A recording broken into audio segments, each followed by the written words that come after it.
योगः कर्मसु कौशलम्.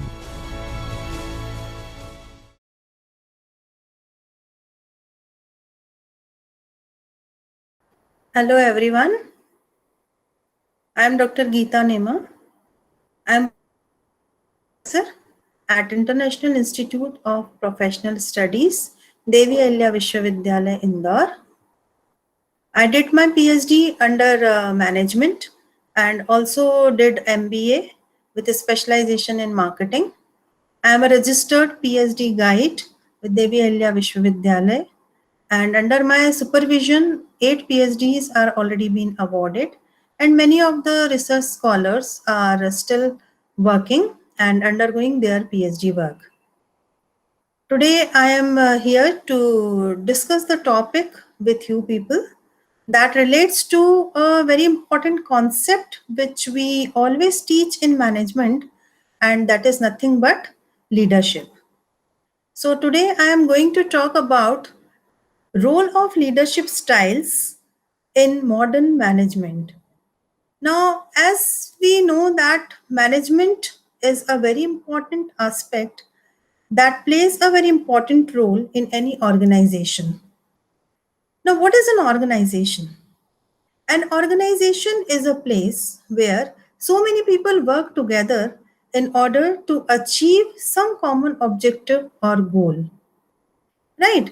Now, when we talk about organization, there always exists a need for an important post that we call it as a leader.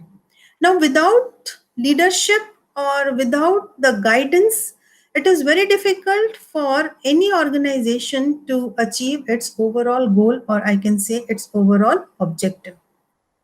So there are different types of the leadership styles that people follow, or that I can say a leader follow in order to make his team work efficiently and effectively.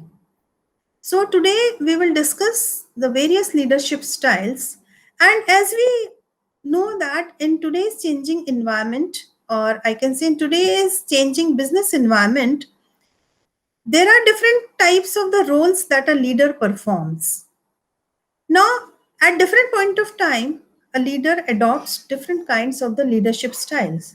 So, if I say that in today's modern business environment or in today's modern management era, if a leader tries to follow a single leadership style, then it becomes a very difficult task for him to control his entire team or to get the work done from his team.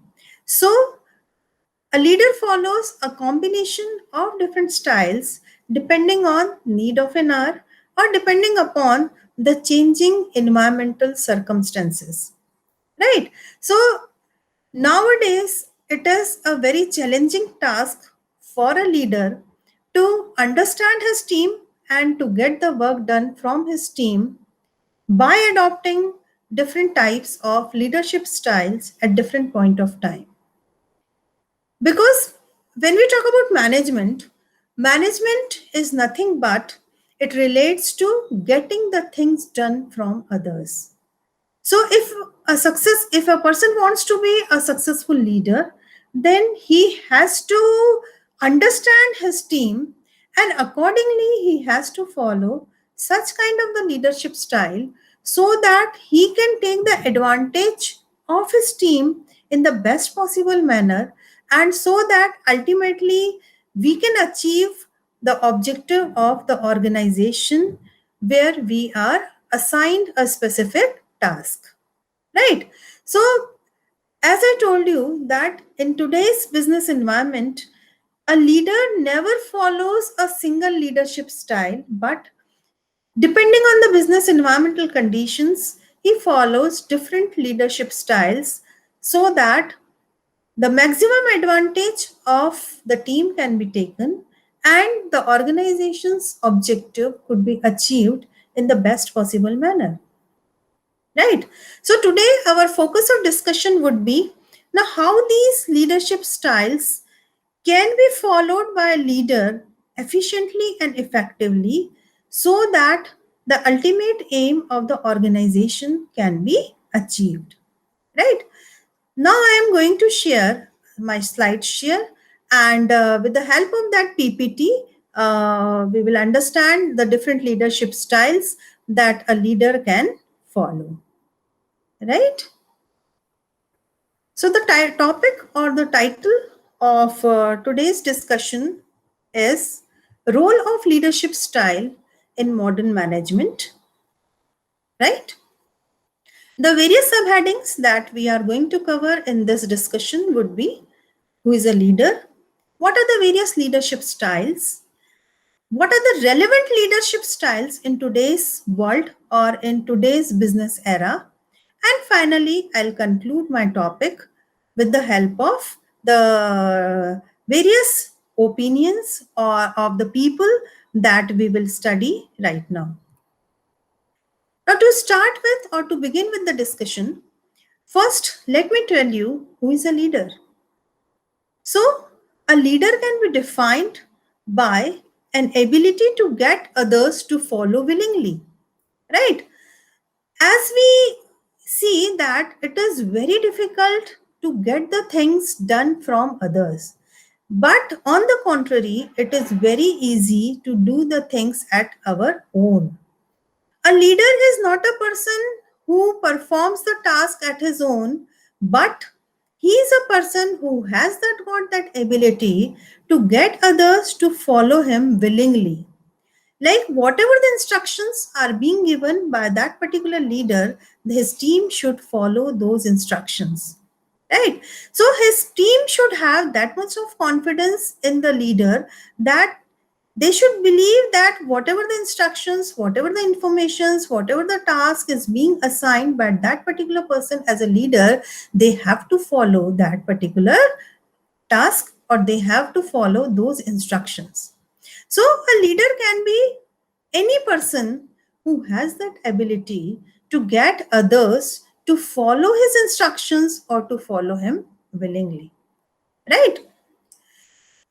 Now, there are different types of the leadership styles that are being available. Basically, when we talk about leadership style, we talk about three types of the leadership style, right? Number one is the autocratic style of leadership, or it is also called as authoritarian style of leadership. Second one is participative style of leadership, or it is also known as democratic style of leadership. And the third type of leadership style is called laissez-faire or free rein style of leadership. Right? Now we'll discuss these leadership styles one by one. Now, as you could see from this diagram, that when I talk about autocratic leadership style, then I am just instructing my teammates to work as per the instructions given by me. Right? When I talk about laissez-faire style of leadership, I am talking about 100% confidence on my teammates, on my subordinates, and I am just trying to follow or I am just giving 100% authority to my subordinates, and whatever the decisions are being governed by those subordinates, I am trying to follow those particular instructions, by those particular decisions that a subordinate has given me.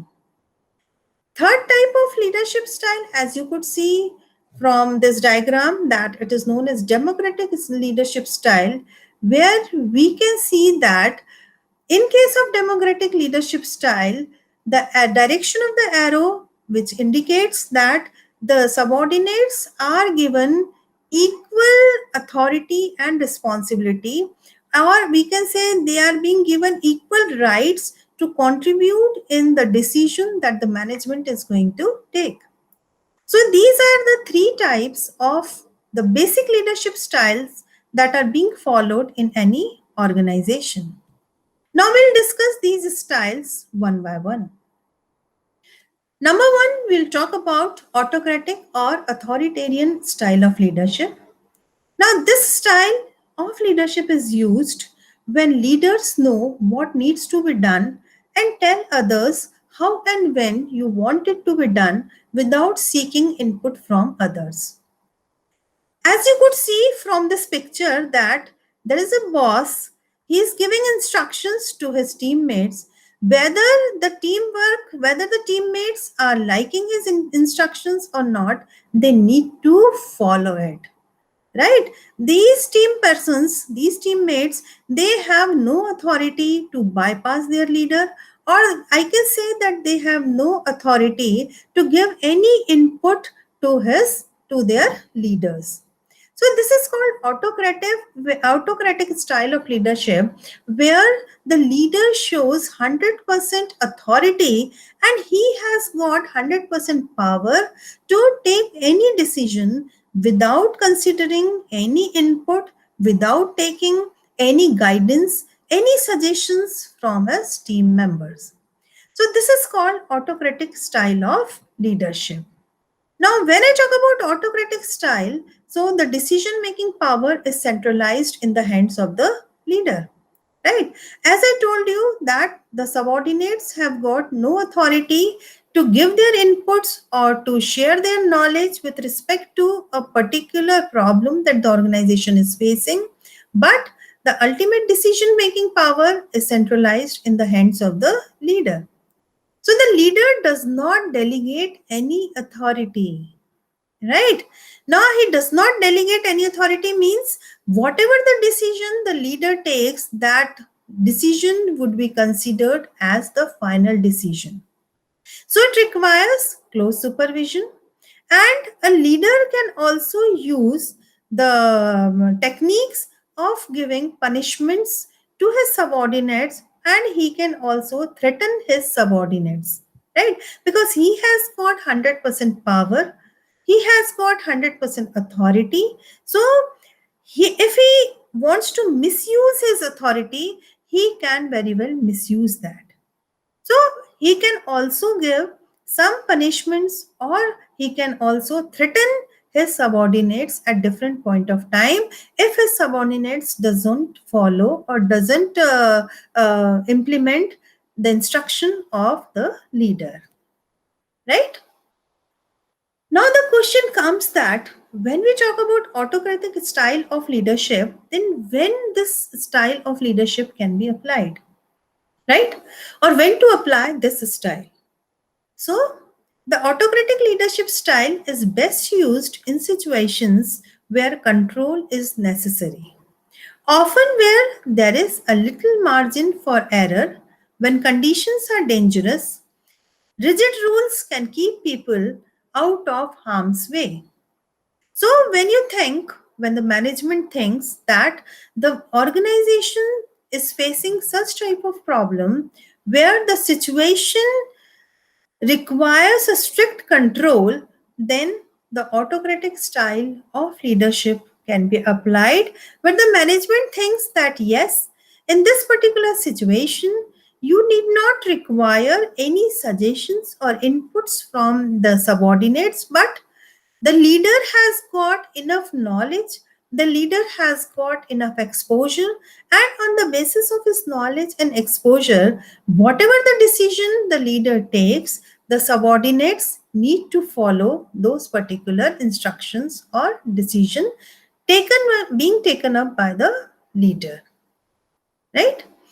Now, as we know that every coin has two sides, there are some pros, or we can say the advantages of any system, and on the contrary, there are some disadvantages, or we can say there are some cons of that particular system. So, the same concept applies to the advantages and disadvantages of the autocratic leadership style, right? Now, when we talk about the advantages of the autocratic leadership, then the most important advantage of this leadership style is the efficiency. Now, when we talk about efficiency, we always relate the efficiency with respect to the working style of a particular leader. If the leader, as I told you, if he is having enough knowledge, if he is having enough experience, then based on his efficiency of working, he can take the final decision so that the organizational objective could be achieved, right? So you need not to require any suggestions or any inputs from your subordinates, because you as a leader are having enough experience to solve that particular problem. So this system is very much efficient. This style of leadership is a very efficient style of leadership, as it saves your time also. Because when you are not involving your subordinates in decision making, then whatever the decision you will take, that decision would be considered as your final decision. So it is a time saving style of leadership. Another advantage of autocratic leadership style is that employees know the manager's expectations. Employees very well understand, subordinates very well understands what are their managers' expectations and what are their roles in that particular organization. They are very much clear about this perspective that they need not to interfere in any of the decisions taken up by their leader, but they need to simply follow or simply implement that particular decision. Now, when it comes to disadvantages of autocratic leadership style, then the biggest disadvantage, or the most important, I can say, the disadvantage of this leadership style is that it discourages employees from thinking about process improvements. As I told you that it doesn't, this type of leadership style doesn't involve any opinion from the subordinates. So the subordinates forms this perception that I don't have to say anything, so I'll stop thinking about that particular problem, because I know that I have not got any authority to speak in front of my leader. So slowly and gradually, what happens is that the leader, the employees who are having great talent, who are having even good exposure, who are having good knowledge about that particular problem, but they are not being authorized to share their opinions, which ultimately leads to employee dissatisfaction, because they think that whatever the work I'll do, I don't have any say in this particular organization. So slowly and gradually, this leads to employees dissatisfaction, which will result in decline in workers performance. The subordinates would not find their working environment as a conducive environment, and slowly and gradually their performance would decline. It does not prepare employees for making their contribution for the betterment of the organization, because the employees or the subordinates, they have got this clear objective, they have got this clear image in their mind that they are not being authorized to contribute anything to the for the betterment of the organization. So slowly and gradually, what will happen?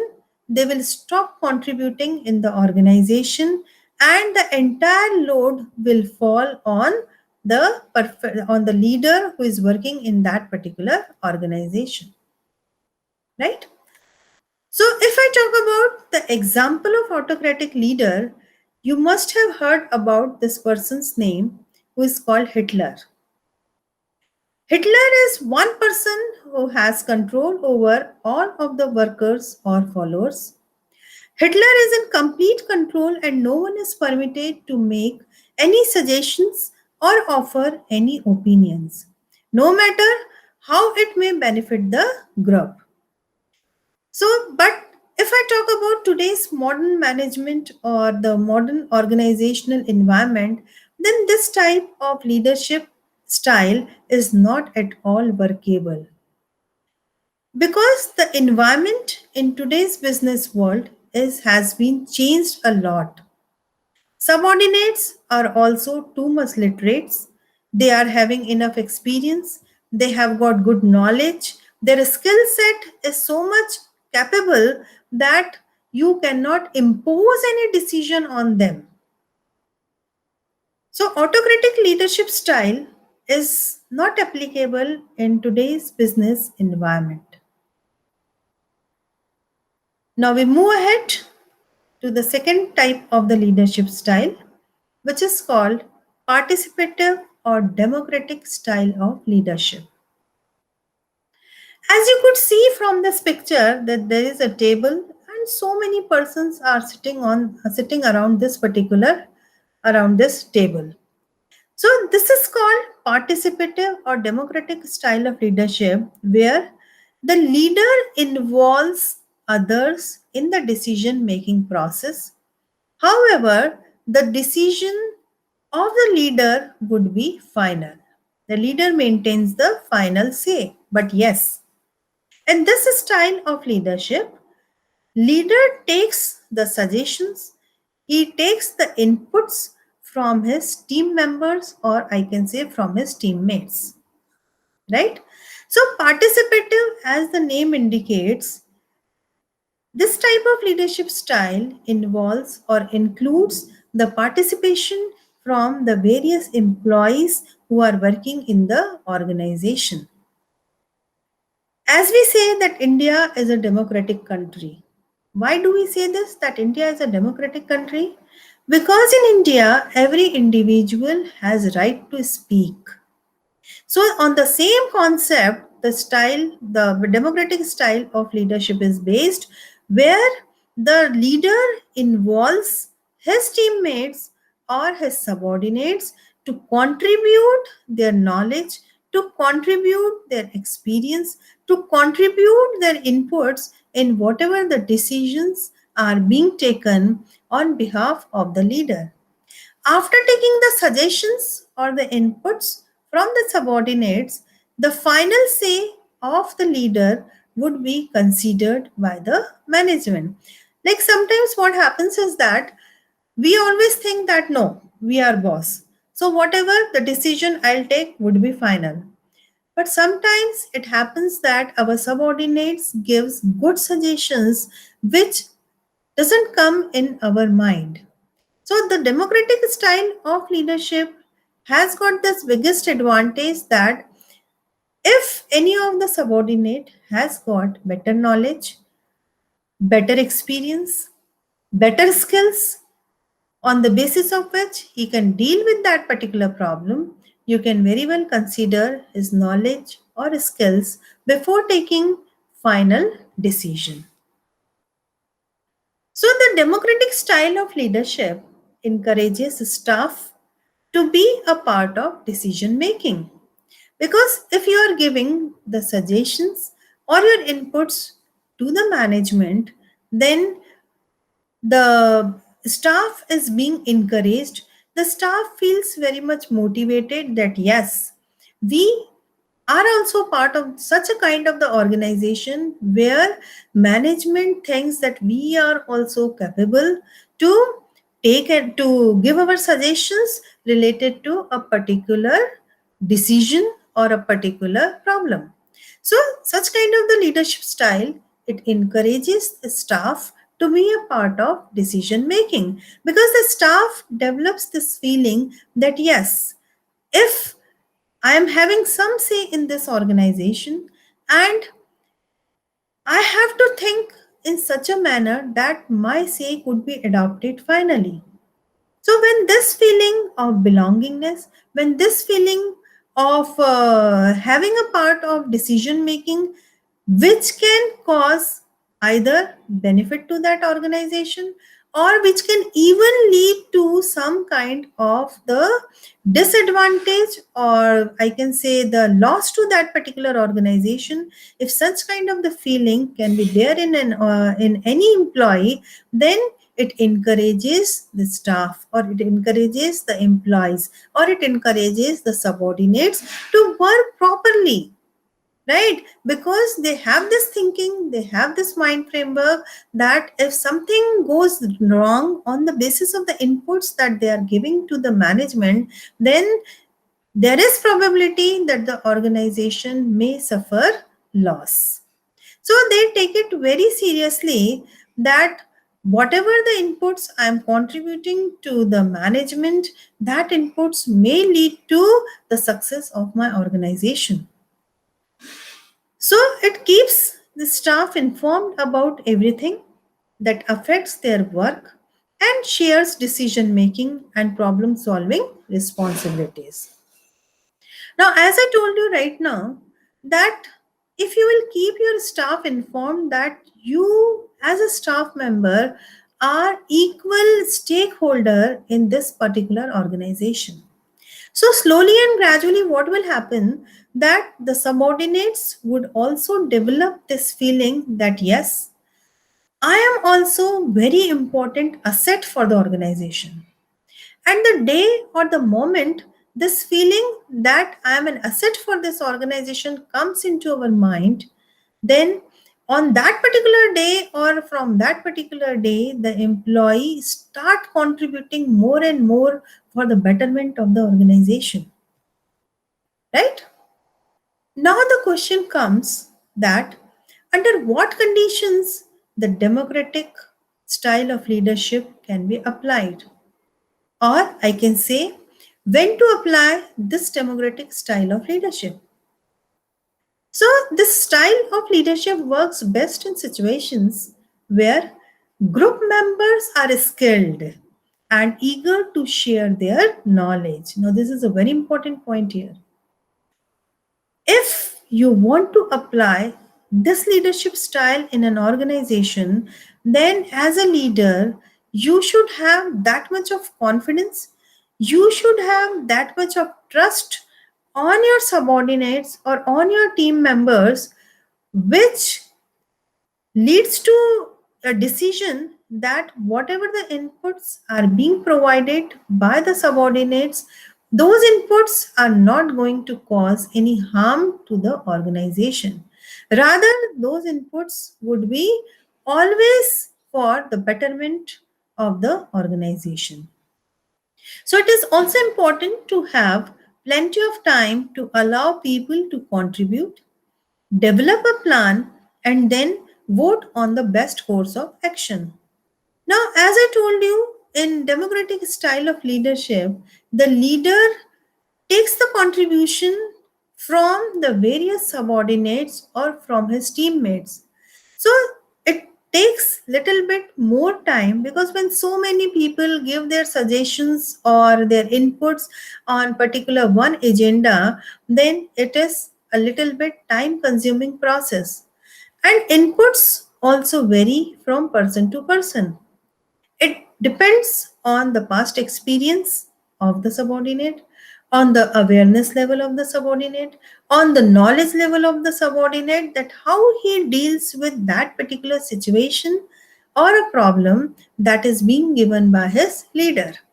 So, one has to be confident about the team that is being assigned to him with respect to the skills, with respect to the knowledge, and also with respect to how that person is able or capable of sharing knowledge when it comes to discussing a particular parameter, discussing a particular problem that is being faced by any organization.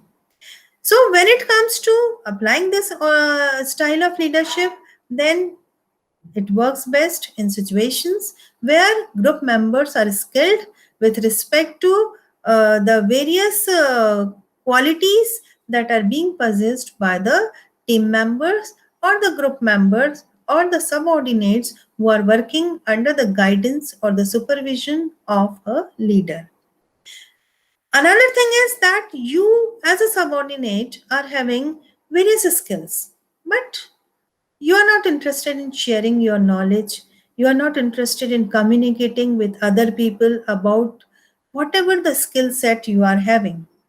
In that case, again, it becomes a very challenging task for a leader to get the work done from his team member. So, a leader has to ensure that whatever the team is being assigned to that particular leader, the team members should be properly skilled and they're also interested in sharing their knowledge on the basis of which the leader can overcome the problem that the organization is facing. Right? Now, the democratic leadership style has also got several advantages and disadvantages. First, we'll talk about the advantages of democratic style and then we'll discuss the disadvantages of democratic leadership style. Right? Now, when it comes to advantages of democratic leadership style, it fits almost in every business, right? Means there is not specific any specifications defined that you can say that yes, this is a smaller organization where the number of people are less, so I can adopt democratic leadership style. And if the organization is a big organization where so many people are working, then in that case, again you can apply democratic leadership style. So such kind of leadership style, it fits almost in every business. Another advantage is that it often has solutions for complex problems. Like what I told you earlier is that sometimes it happens that your subordinates gives a better suggestion which has never come in your mind as a leader.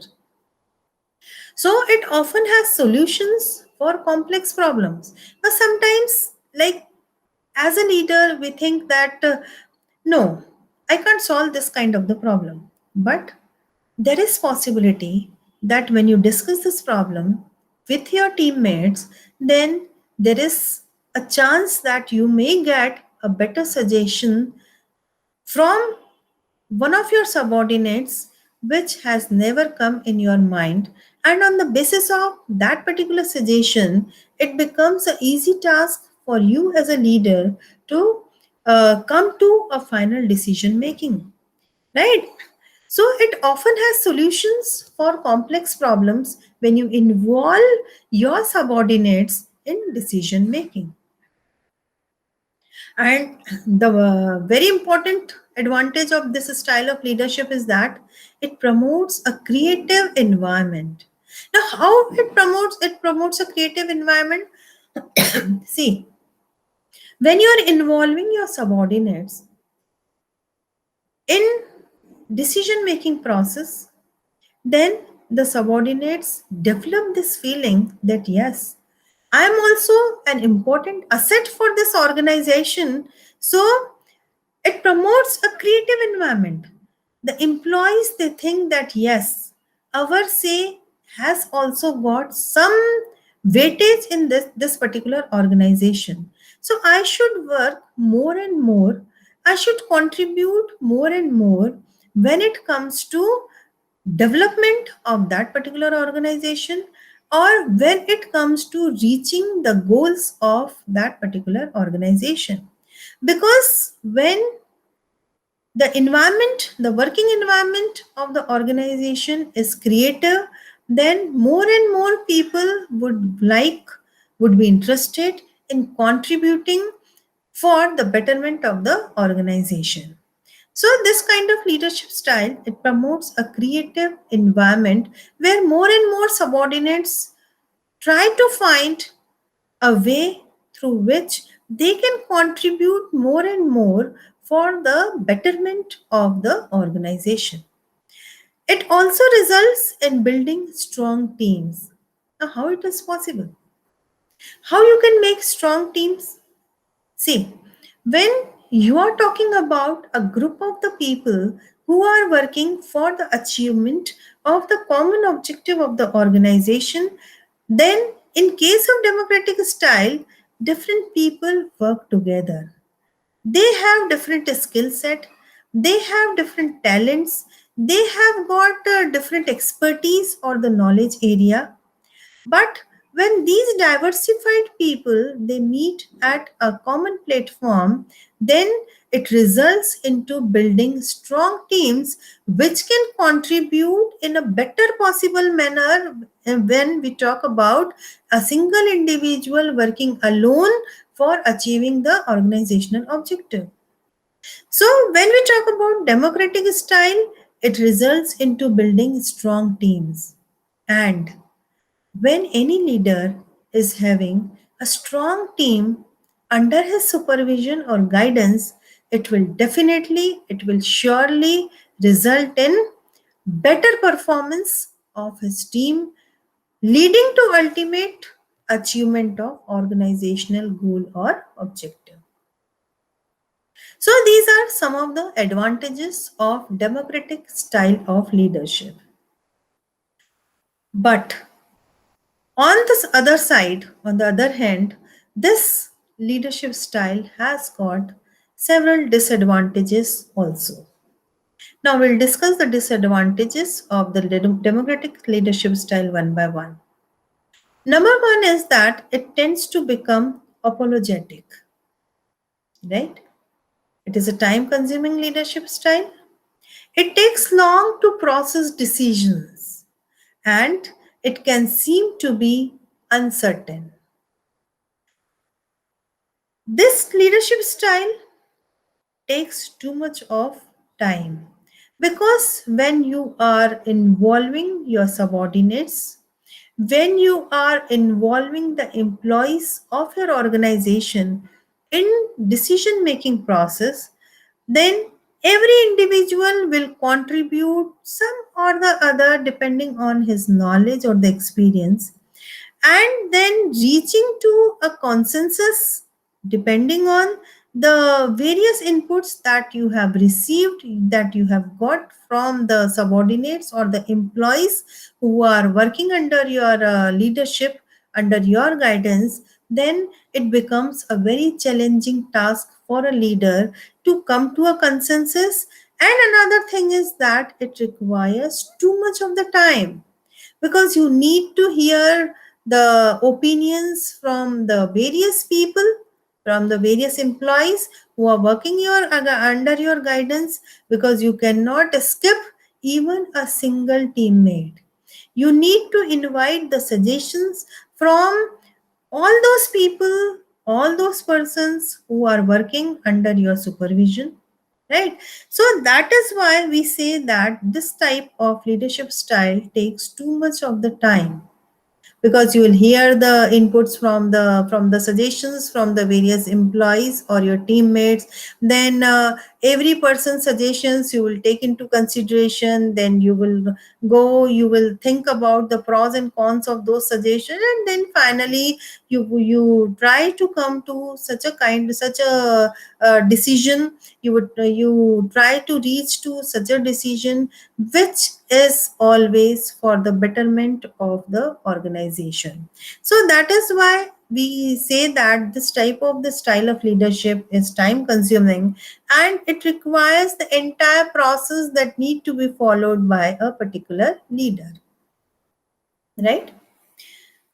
Now, as far as the third type of the leadership style, which is called as the laissez-faire or free-rein leadership style, it says that the leader, it allows he allows others to make the decisions. However, the leader is still responsible for the decisions that are made. So this leadership style says that the leader has got 100% trust and confidence on his team, and based on that particular trust or confidence, he allows his subordinates to make the final decision. But whatever the decisions are being made by the subordinates, the ultimate accountability lies with the leader. If sometimes if the decision taken by the subordinate goes wrong or it went wrong, then the leader is being made accountable for that particular decision which went wrong for the organization. See, in management, we study three terms. One is called accountability, another one is called authority, and third is called responsibility. Authority and responsibility, they always goes hand in hand. But there is a person who is ultimately answerable for whatever goes right or wrong in the organization. That particular person is called an accountable person. And that accountability lies in the hands of the leader. See, you can make your team authorized. You can give sufficient power to your team members to take any decision. Means you are authorizing your team members to take any decision. You are giving them 100% power. On the other side, you are making them responsible also. You are giving them so much of the task that they are being made responsible for conducting or for carrying out a particular task. But the ultimate accountability, it lies with the hands of the leader. If something goes wrong in the organization, then leader is being blamed. On the other side, if something goes right in the organization, if some decision is being taken by the subordinates, which ultimately helps for the upliftment of the organization, or which ultimately results in uplifting the organization, then also the leader is being made accountable. So, laissez-faire or free rein. This style of leadership says that you provide free hands to your subordinates, you provide free hands to your employees, and you make them responsible. You authorize them to take any decision. You give them proper responsibility, but you cannot give them accountability. So, in this type of leadership style, also, the leader is still responsible for the decisions that are made. Subordinates are free to take any decision, but the ultimate accountability lies in the hands of the leader.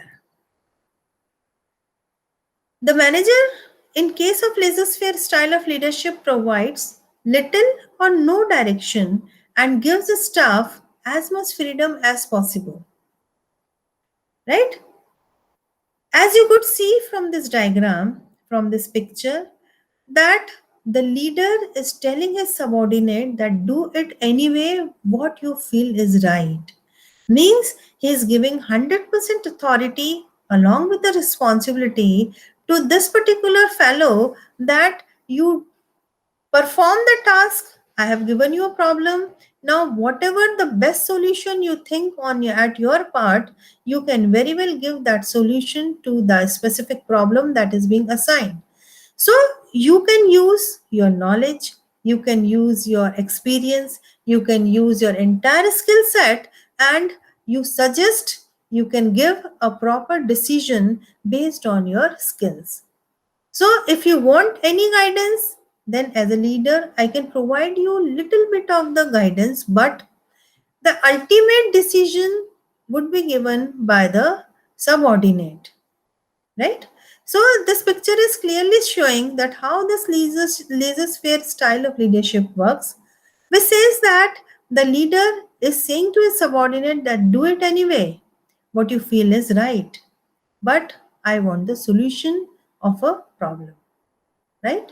So here in case of laissez-faire, the manager provides little or no direction and gives the staff as much freedom as possible. All authority or power given to the staff and they determine goals, makes decisions and resolve the problems on their own. As I told you, authority and responsibility goes hand in hand. So, in this kind of the leadership style, the leader gives all the authority or power to his staff members and they determine the goals, they make the decisions and resolve the problems on their own. This is called freehand style of leadership where the subordinates are being given free hand to think as much as possible, to use their knowledge as much as possible, to use their experience as much as possible. But what the manager wants? The manager wants that such kind of the suggestions, such kind of the decisions are being given by the subordinates, which can be directly implemented in the organization in order to solve a particular or a specific problem. Now, again, the question comes when to apply this style, because here, as we discussed right now, the leader is giving 100% authority to his subordinates. Now, suppose, think of a situation when some wrong decision is being given by the subordinate and that wrong decision is being implemented in the organization. What would happen? The organization would suffer from tremendous loss. It may even hamper or it may even destroy the image of that organization. So, the laissez faire style can be used in situations where followers have a high level of passion and intrinsic motivation for their work. Because here in this style, you are not imposing anything on the subordinates or the employees who are working under your guidance. You are not imposing anything. You are not pressurizing them to work. You are not pressurizing them to give any decision. But it is the trust that you are showing to the subordinates to you are providing them, you are giving them a free hand so that they can use their knowledge, skills, experience in order to solve a specific problem. So, such kind of the style can be used in situations where followers or the employees of the organization they have a high level of passion. They have this feeling in their mind that yes, if I have been given a free hand, then I should not give such kind of the decision which can lead to any harm to my organization.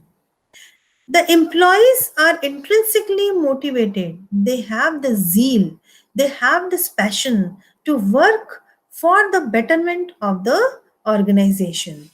So, this style of leadership can be used in situations where the employees are having this feeling of belongingness.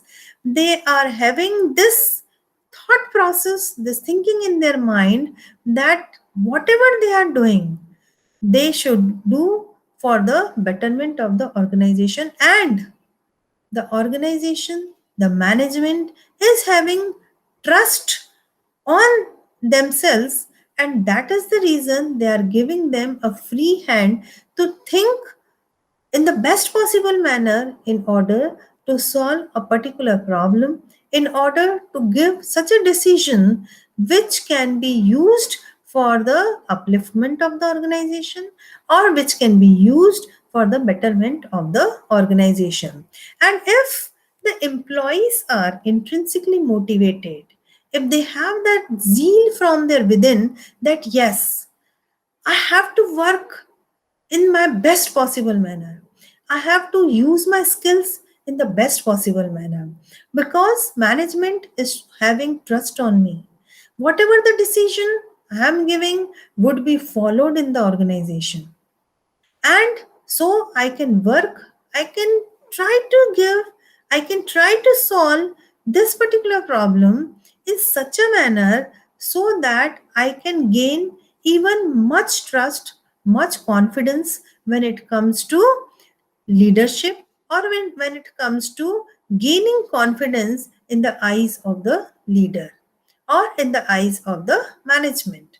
So, if the employees are intrinsically motivated, they would try to work more and more and they would try to feel from within. They have this feeling, they have this thought process from within that yes, I have got some say in this particular organization. So I have to give such a decision which can be fruitful for the organization. So if the leader is having that much of trust, if the followers are having, if they are so much passionate to work for the upliftment, for the growth of the organization, then such kind of laissez-faire style of leadership can be followed in the organization. Now, this laissez-faire leadership style has also got advantages as well as disadvantages. Now, first we'll talk about the benefits or the advantages of this leadership style, which says that when team members have the skills to succeed, like what I told you right now, when the team members are having that passion from their within that yes, they need to work for the betterment of the organization, and their decision is so much important that can lead to either growth of the organization or that can even lead to downfall of the organization. So they need to give such decision which could work for the betterment of the organization. So when the team members they have the skills to succeed, when the group members are experts, they have that confidence, they have that knowledge, they have that skills so that they can solve a particular problem in the best possible manner. And when the independence is valued, now independence is valued means, see, in this type of leadership style, leader is giving free hand to his subordinates.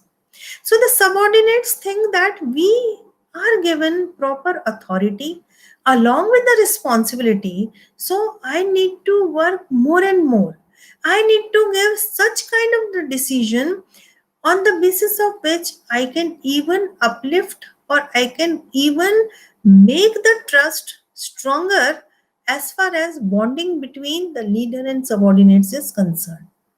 So it the advantages, the benefits of this style says that this style of leadership ultimately helps in making the employee having this zeal, having this passion, or having this feeling from within that if any of my decision goes wrong for the organization, it may lead to downfall of my organization. So I should give such kind of the suggestions or the decisions which helps in uplifting my organization. On the contrary, on the other side, this style of leadership has got some downsides or some disadvantages also. Now we'll discuss these disadvantages. Number one is that lack of role awareness. Employees are not clear about what the leader or what the management is expecting from them. Right? They are not clear about what kind of role they need to perform in that particular organization. Number two, poor involvement with the group. Because every employee is thinking that management has given me free hand to work. So they don't want to work in the group, rather, they want to work individually, right? This leadership style, as I told you, it has got low accountability because whatever the decisions are being given by the subordinates, the ultimate accountability lies in the hands of the leader only. So it has got low accountability. And another disadvantage is that it has the passivity and avoidance, right? Because leader has got no role, no say in their decisions. So such kind of leadership style has got a passivity and avoidance. So these are the advantages and disadvantages of laissez-faire style of leadership, right? The best example of laissez-faire style of leadership is that, as you could see, we all know this figure, this face, a very known figure as far as India or as far as the freedom fight is concerned, is one of the best freedom fighter, Mahatma Gandhi. Gandhiji was a laissez-faire leader because he encouraged peaceful protesting and he didn't direct the group. But they all came together to work towards a common goal, right? Like you must have heard about the Dandi Yatra. In Dandi Yatra, what happened? Gandhiji was the leader, and slowly and gradually, millions of people have joined that Dandi Yatra, right? So this is called laissez-faire style of leadership, where a leader is giving a free hand to his subordinates by mentioning that I trust you, right? The leader is saying to his subordinates that I trust you, so whatever the decisions you will give me, I'll follow those decisions and give those decisions in such a manner, because ultimately I am giving you authority and responsibility, but the final accountability lies in the hands of the leader. So Mahatma Gandhi can be a good example as far as laissez-faire style of leadership is concerned, right? So this was all about the three major types of leadership styles that are being followed or being adopted in any kind of the organization, may it be a smaller organization or may it be a bigger organization. So, when it comes to concluding this topic of leadership style, the leadership, as we all know, it is the ability of an individual or a group of individuals to influence and guide the followers or other members of an organization. A good leader uses all the three styles depending on what forces are involved between the followers, the leader, and the situation, right? Like we all are faculty members, isn't it? Now we interact with our students on our day to day life. Every student has got a different kind of the skill set. Every student has got different kind of the temperament. Now, when it comes to dealing with the student, we as a faculty, we follow different types of leadership styles. Now, some students, as we know, that some students have got so much knowledge and they interact with us on daily basis. Slowly and gradually, what happens that we develop confidence in those students. So sometimes we give them a problem and we make them feel free about whatever the decision they would take. We will follow those decisions, right? But in today's environment, when it comes to academics or when it comes to any kind of the institute or the organization, it happens very rarely that we follow the autocratic style of leadership, because nowadays we cannot pressurize, we cannot impose any decision on anyone. But yes, we know that the people who are working under our guidance, who are working under our supervision, we need to take the things done from those employees. So we need to take their suggestions from time to time, and we need to sometimes accept their good suggestions, and we also try to provide as a leader, we also try to provide such an environment, like in class also it happens, no, sometimes that there are some students who are very much talented, but due to their shy nature, or we can say due to their introvert nature, they don't feel very free to interact or to discuss something in front of their classmates. But what happens, they always try to discuss their problems, they always try to share their knowledge by coming alone to our cabins or to discussing their problems individually. On the contrary, there are some students in our class who are too much extrovert, right? They try to discuss their all the issues, they try to share their knowledge, they try to share their problems in the class itself.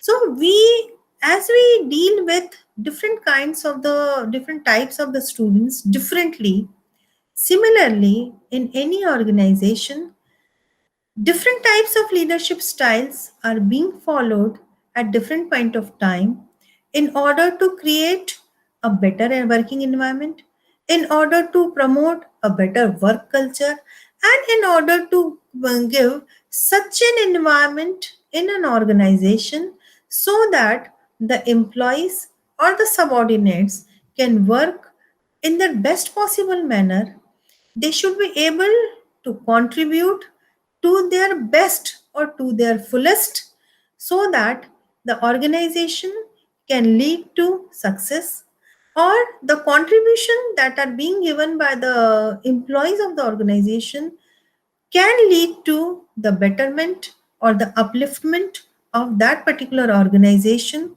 and it ultimately results in achieving the holistic vision, the holistic goal of that particular organization. So it is very difficult to say that this style is the best and that style is not best, but if you are a good leader, then at different point of time you follow different leadership styles so that your ultimate aim of making your organization achieve its overall objective, overall vision of the organization can be fulfilled, right? So as far as this different leadership styles are concerned, we can very well say that a management would follow different types of the leadership styles at different point of time, right? So in a nutshell, we can say that if an organization wants to succeed, then the organization has to follow different leadership styles at different point of time so that the ultimate vision or the objective of the organization can be achieved, right? So this was all from my side. I hope you must have enjoyed, you must have learned about the various leadership styles, and you must have enjoyed this session. So thank you very much, all of you, for your patience listening, and take due care of yourself. All the best. Thank you very much. Have a good day.